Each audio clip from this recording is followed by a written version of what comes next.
This is KUGAN CASSIUS for the CASSIUS and Hilda show here on BoxNation. We're in Las Vegas. I'm joined by my very good friend Steve Lillis. Steve, it's been an interesting week here in Las Vegas ahead of the huge fight tomorrow night, Canelo versus Khan. Can't come quick enough tomorrow night. All week I've been like a kid at Christmas. You know, like kids, you're counting down how many sleeps when Santa comes. I've been like that all week, and now we're just one away, Cougs, one away from what could be the fight of the year. Amir Khan bidding to achieve the best ever win overseas by a British fighter since Lloyd Honeyghan beat Donald Curry. Was that in February 1989? Absolutely incredible achievement if he pulls it off. And you know, Amir as a journalist, you can't help but root for him and hope he can do it. Amir has been referring to himself constantly this week as the underdog. Is that to sort of maybe take a little bit of pressure off him ahead of the fight? Yeah, perhaps he's in his own in this, we say, the mind games, he's doing that. But look, he's justifiably the underdog. If you look at the odds here at the MGM, Cougan, I think he's been, ever since the odds were made for the fight, when it shot boxing was announced 3 months ago, his odds have been drifting all the time. And I looked yesterday on Thursday, and he was out to plus 400, which is about 4 to 1. Look, if that's how he takes pressure off himself, there's that's great. But you know what? There's no pressure on him at all, because you walk around this press room, you speak to American journalists in here, they think it's a Canelo win all the way. And Golden Boy is selling the fight as this, speed versus power. They think their man's going to win. Golden Boy, I've interviewed Oscar De La Hoya like you have, and he's saying, may the best man win. There's only one man he wants to win, and that's Canelo, because if Canelo gets beat, it's a big kick between the legs for his empire, his promotional empire, that is. Obviously, there's been some not-so-subtle hints from Floyd Mayweather this week about a potential return. I think he said he'd only come back for a 9-figure sum.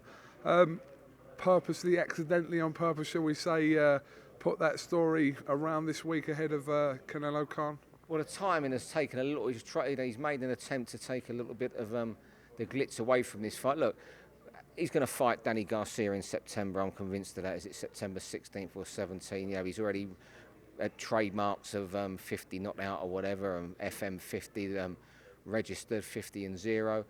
It's no secret he's going to come back. The timing of it's not great, but you know what? He's got a massive ego, Floyd, and he's the self-proclaimed king of Las Vegas, especially the MGM. He always calls it his home. When we interview him, I'm at my home, the MGM, and he's never going to leave here. And then about a couple months ago, the banner off him that went from about the 65th floor to the 12th was pulled down, and in the last few weeks it's been replaced by Canelo Alvarez and Amir Khan. Now, it wouldn't be very nice for him if Khan, a man he didn't fight, he was often we're told promised to fight but didn't fight, and Canelo, a man he beat handily, suddenly becomes the face of the venue. Amir Khan has referred to Floyd Mayweather as being bitter constantly again this week. What do you make of that, Steve? I think Amir Khan, he doesn't like Floyd, and you can see why. He's been led up the garden path 2 or 3 times by him, and I think the treatment he got from him was terrible. Promised him, it affected his career, and he was holding off on fights. So I think Amir generally thinks he's bitter. I certainly think there'll be a bit of envy that for Floyd this weekend, that Cinco de Mayo weekend, that's for many years been his weekend at the MGM. He's the one who's taken it over. He's the one who's had the after-fight party at Hakkasan. Now suddenly it's not his weekend anymore. We haven't seen him all week. We even wonder if he's believed to be back in Las Vegas. I don't know. I'm told he is. He lives somewhere off the strip, and he'll almost sort of be watching at home, paying his $50, whatever they're paying on pay-per-view out there for it. $75. I'm not sure what it is out there. You can watch it for 12 quid at home on BoxNation and get a load more fights.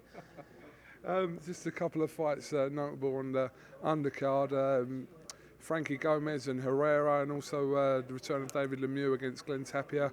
A couple of great fights there. Yeah, Lemieux Tapia is a proper terror. I think Lemieux is far too big. He's not scarred from the defeat against Golovkin, where he didn't do too badly. He won 8 rounds and he didn't stop trying. Of course, there's a bit of a shadow over him because he failed to make weight for his fight a few weeks ago, and the fight was scrapped at the last minute. So he's got to show he's professional.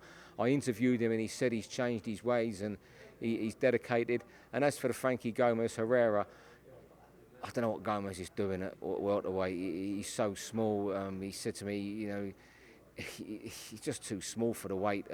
He's still a lightweight, but you know what? He doesn't live the life, I don't think. You know, again, when we interviewed him, he swore he's changed. But, you know, sometimes when you're not convinced by a fighter that they mean it, I wasn't convinced. Herrera's been a fantastic fighter over the years. You know, one of the, you know, he's not a great, but you know, when you look back you look at the fringe contenders of their era, the Mr. Excitements of their era, that's been Herrera. He's been in some fantastic fights, and you know, he's on the slide, but he might still have one big night in him, and it could be against Frankie Gomez this weekend. That of the undercard fights, that's the first one on TV.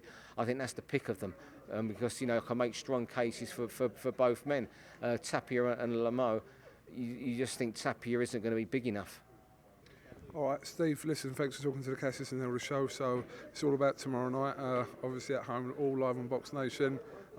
We're here, so we ain't watching on BoxNation, but the next best thing. We're lucky enough to be ringside, you know, one thing you do, so people might go on social networking and moan at myself, yourself, Helder, but one thing we never do when we're out on these trips, and we know we're privileged to be here, and we take nothing for granted, however much we're rushing around the country interviewing people, and that's what a lot of people don't realise. We know we're lucky to be here and privileged.